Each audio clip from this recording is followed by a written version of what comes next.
के जंगल में टुनटुनी चिड़िया अपने पति कालू कौवे के साथ रहती थी। कालू कौवे किसान था, वो टमाटर की खेती करता था।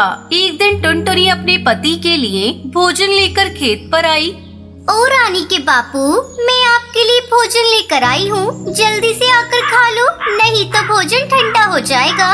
अभी आया भाग्यवान, पौधे में पानी डाल रहा हूँ। ठीक से पानी नहीं डाला तो पौधे सूख जाएंगे। तब तक आप लोग कमेंट में बताएं 132 - 10 कितने होते हैं।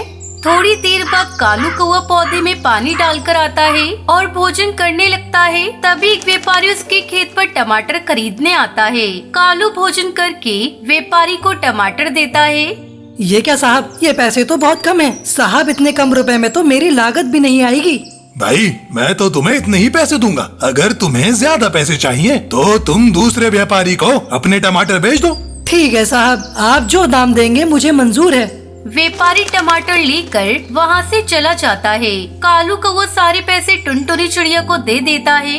ये तो बहुत कम पैसे हैं जी, क्या करूँ? टुनटुनी, कुछ समझ में नहीं आता। इतनी मेहनत करके टमाटर उगाता हूँ पर मन मुताबिक दाम ही नहीं मिलता। मेरी बात मानो, अब से व्यापारी को टमाटर बेचना बंद करो। खुद से अपने टमाटर को बाजार में ले जाकर बेचो, इससे हमें ज्यादा मुनाफा होगा। अगर मैं टमाटर बेचने बाजार चला जाऊंगा तो खेत की देखभाल कौन करेगा? और अगर अच्छी देखभाल नहीं होगी फसल सूख जाएगी। तुम खेत की चिंता क्यों करते हो जी? मैं और रानी बेटी है ना, हम दोनों मिलकर खेत की अच्छी तरह से देखभाल करेंगे। अब तो अपनी रानी बेटी भी बड़ी हो गई है, हम दोनों अच्छे से सारा काम कर लेंगे। शाम हो गई है, चलो घर चलते हैं। 2-3 दिन बाद कालू अपने खेत से टमाटर तोड़ता है और एक ठेले पर रखकर उसे बाजार में बेचने जाता है।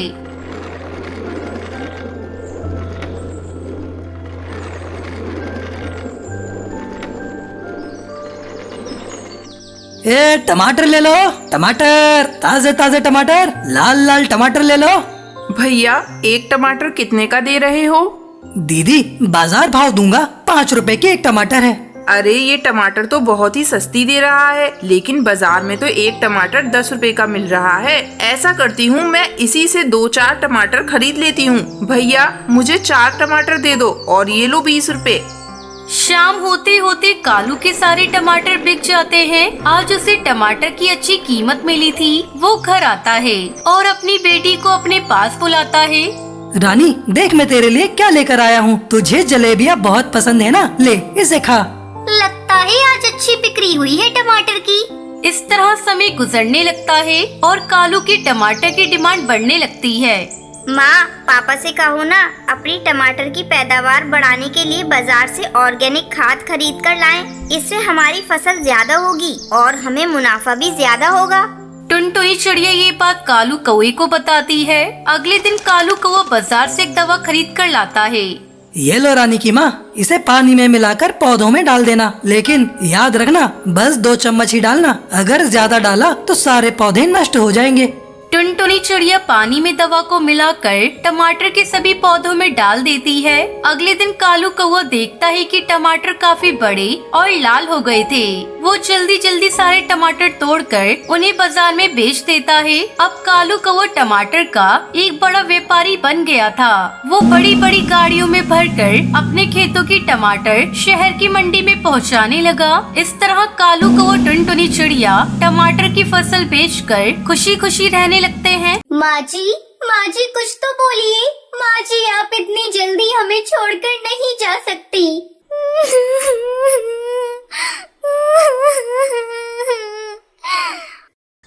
बहुत समय पहले अफ्रीका के जंगल में टूनी चिड़िया अपनी 2 बहुओं के साथ रहती थी। कुछ दिनों से उसकी तबीयत खराब चल रही थी। वो अपने दोनों बेटे और बहुओं को अपने पास बुलाती है। मेरे बच्चों, मुझे लगता है अब मैं ज्यादा दिनों तक जिंदा नहीं रह पाऊंगी। मैं चाहती हूँ अपने जीते जी सारी जमीन जायदाद तुम दोनों में बराबर बराबर बांट दूँ। अरे माँ जी, आप अपनी मुँह से ये क्या अपशगुनी बातें बोल रही हैं? मरे आपके दुश्मन, आप जल्दी ठीक हो जाएंगी। नहीं टुनटुनी बहू, मेरा बुलावा ऊपर वाले के यहाँ से आ गया है। अपने जीते जी बंटवारा कर दूंगी तो चैन से मर सकूंगी। हाँ माँ जी, आप बिल्कुल सही कह रही हैं। वैसे भी आपको देखकर लगता है आप बस 1-2 दिनों की ही मेहमान हैं। आप ऐसा करिए, ये घर मेरे नाम कर दीजिए और जंगल के बाहर वाली जमीन टुनटुनी और कालू कौवे को दे दीजिए। लूसी बहू, ये तुम क्या कह रही हो? वो जमीन तो बंजर है, उस जमीन पर कई सालों से खेती नहीं हुई है। तो क्या हुआ, कालू हट्टा कट्टा है, मेहनत करेगा तो बंजर जमीन भी उपजाऊ हो जाएगी। माँ जी, लूसी भाभी को जो चाहिए वो दे दीजिए, हम लोगों को कुछ नहीं चाहिए। टुनटुनी बहू, तुम बहुत अच्छी हो। पिछले जन्म में मैंने जरूर कोई पुण्य किया होगा जो तुम्हारी जैसी बहू मुझे मिली। दोनों बेटे और बहुओं को उनका हिस्सा देकर टूनी चिड़िया राहत की सांस लेती है। टुनटुनी, ऐसा करो, तुम माँ जी को अपने साथ लेती जाओ। मुझे कुछ दिनों अपने मायके जाना है। अगर मैं चली गई तो माँ जी की देखभाल कौन करेगा? ठीक है भाभी, आप बेफिक्र होकर अपने मायके जाइए, मैं माँ जी का ख्याल रख लूंगी।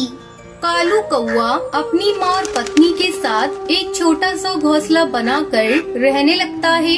इस तरह कुछ दिन गुजर जाते हैं। एक दिन कालू कौआ टुनटुनी चिड़िया से कहता है, टुनटुनी, चलो खेत की सफाई करके सारे कंकड़ पत्थर हटा देते हैं, फिर माँ का आशीर्वाद लेकर बैगन की खेती करेंगे। ये तो आपने बहुत अच्छा सोचा है जी। देर करने से कोई फायदा नहीं, हम आज से ही खेत की सफाई शुरू कर देते हैं। दोनों पति पत्नी मिलकर खेत का सारा कंकड़ पत्थर हटाकर उसकी सफाई करते हैं, फिर उसमें मिट्टी और खाद डालते हैं।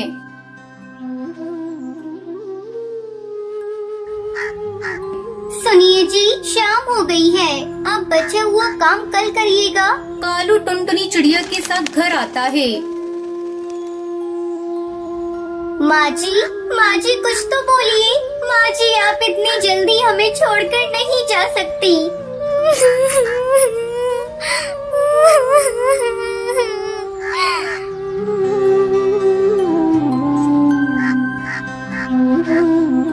दुखी मन से कालू कौआ अपनी माँ को खेत में ही दफना देता है।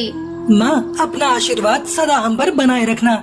अगले दिन कालू अपने खेत में बैंगन के छोटे छोटे पौधे लगा देता है और दिन रात उसकी अच्छी तरह से देखभाल करने लगता है। देखते ही देखते उसके खेत में सुंदर सुंदर बैंगन की फसल लहराने लगती है।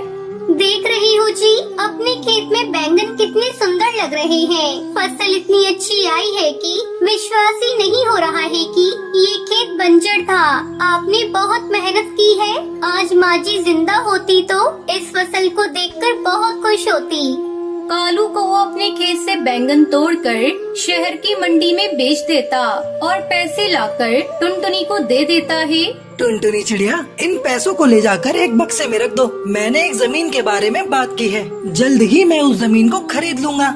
खुशी खुशी टुनटुनी चिड़िया उन पैसों को ले जाकर एक बक्से में रख देती है। टुनटुनी और उसका पति बैंगन की खेती करके खुशी खुशी अपनी जिंदगी बिताने लगते हैं। टुन्नू चिड़ा कड़कनाथ सेठ के यहाँ काम करता था। अचानक एक दिन उसका सेठ कुछ पक्षियों को अपने ऑफिस से निकाल देता है। उन कुछ पक्षियों में टुन्नू का भी नाम था। सेठ, आप इस तरह हम पक्षियों को काम से नहीं निकाल सकते। हम लोग आपकी ईंट से ईंट बजा देंगे। जाओ, तुम्हें जो करना है करके देख लो। ये कंपनी मेरी है, मैं किसको रखूंगा किसको निकालूंगा ये मेरी अपनी चॉइस है। और तुम्हें एक बात बता दूं, आजकल मेरी ऑफिस घाटे में चल रही है। मैं इतने सारे कर्मचारियों का खर्चा उठा नहीं सकता। अब आप लोग यहाँ से जा सकते हैं। टुन्नू वापस अपने घर आ जाता है। धीरे धीरे 6 महीने गुजर जाते हैं। अभी तक टुन्नू को कोई दूसरी नौकरी नहीं मिली थी। घर में पैसों की तंगी हो जाती है। इसी बीच टुनटुनी का स्कूल से नाम कट जाता है। 6 महीनों से उसकी स्कूल की फीस जमा नहीं हुई थी। एक दिन तो हद ही हो गई। अरे जल्दी जल्दी निकलो मेरे घर से, मुझे तुम लोगों को इस घर में नहीं रखना। 6 महीने से तुम लोगों ने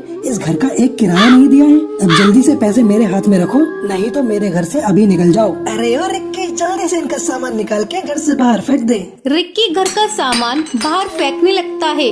भुल्ला भैया, ये तुम ठीक नहीं कर रहे हो। पहले कभी मैंने आपका पैसा रोका है। इस समय मेरे पति की नौकरी छूट गई है, इसलिए मैं पैसा देने में देर कर गई। रिक्की, जल्दी से घर पे ताला लगा। भुल्ला टोनी की एक नहीं सुनता है और घर पर ताला लगा के वहाँ से चला जाता है। टोनी की नौकरानी उन्हें बेबस और लाचार देखकर उन पर तरस खाकर उन्हें अपने घर में ले जाती है। मालकिन, आज से मेरे गरीब खाने को अपने घर समझिए। यहीं पास के एक घर में मैं झाड़ू पोंछा करती हूँ, वो काम आप कर लीजिए, आपको कुछ पैसे मिल जाएंगे तो राहत होगी। हाँ रे, तू ठीक कह रही है। अब वो पहले वाले दिन तो रही नहीं मेरे। मैं कहीं काम कर लूंगी तो बच्चों की देखभाल करूंगी, तब तक टुन्नू जी भी कोई काम ढूंढ लेंगे। एक दिन जब टूनी झाड़ू पोंछा कर रही थी तो वो देखती है कि मकान मालकिन की लड़की एक आवारा लड़के के साथ बात कर रही है। उस समय मकान मालकिन भी घर पर नहीं थी। अरे ओ टूनी, मेरे दोस्त के लिए चाय नाश्ता लेकर आना तो। अभी लाई बेबी जी।